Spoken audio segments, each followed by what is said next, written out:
sharpness of the team been like this week? I know coming off an open day, some teams can thrive in that environment, and some have to kind of get recharged and get pushed a little bit. What have you seen from your guys? Practice has been really good. They've been locked in. They're excited about this one. They understand the type of opponent that we're playing, and so preparation's been really good.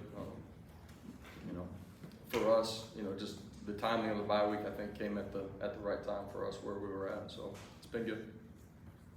A&M's let up a lot of big plays in their passing defense over the last little bit. What opportunities do you see there for maybe some big plays? Not a ton. I mean, Alabama hit some big pass plays.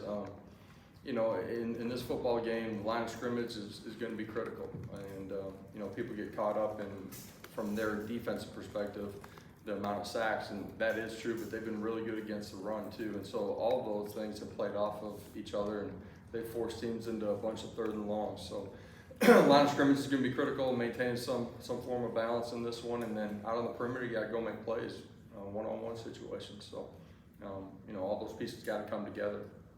Reese and Rick. Walter Nolan is a local kid for us from PAL. What challenges does he present, and how good does he make their run defense? Yeah, their entire defensive line is big, strong, physical, has the ability to bend. They're athletic. They're violent, disruptive in the run game, and they have the ability to get after the quarterback. And they've done that with pressures, and they've done it with their front four as well. Coach, I hope you indulge me in the Wayback Machine for just a second. What do you remember about your battles in the old Big 12 games with Texas A&M when you were a player? Yeah, first one probably that comes to mind would just be as a player. They got good atmosphere there at Kyle Field, and I've had a lot of battles with them, and typically they show up and they're ready to play. So, in this one, I anticipate it being a great environment here inside of Neyland Stadium, and we need our fans to show up. I hope they enjoyed their bye week, but they better be rested and recovered and ready to roll in this one. They need to be a factor in the football game. So, looking forward to seeing them in this checkered Neyland here on Saturday afternoon. Patrick. Because you touched on honoring Eric Berry earlier in the week. Have you had any interactions with him since you've been the head coach, or do you remember having memories of him as a player? Yeah, memories as a player, whether he was in college or whether he was in the NFL. Dynamic playmaker that changed the way the game was played in the middle of the football field, played violently, played downhill.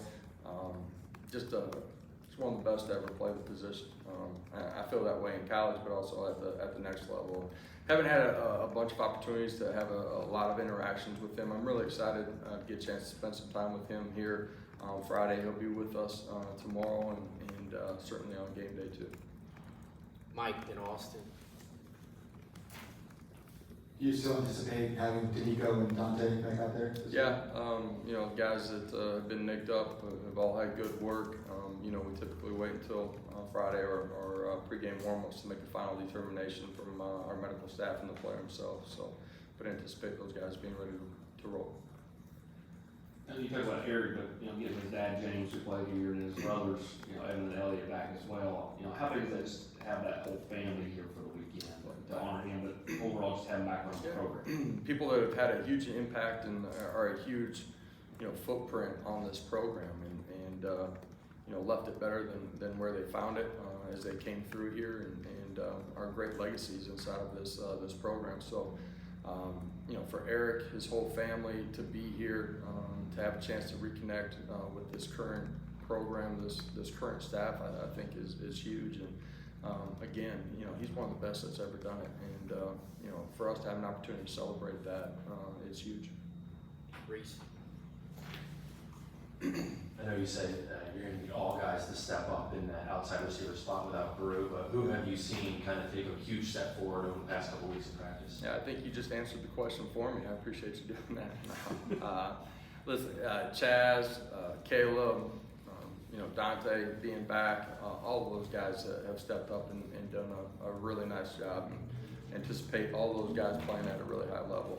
And, their football journey will continue to grow, but I believe those guys will play really well in this one and down the stretch for us. Anything else? We'll finish with Wes. I know a lot of the guys were kind of, we're hoping that some of the guys will come back physically a little better after an open date like you normally do. Has Joe had been one of those guys who's kind of felt a little better this week? Yeah, for sure.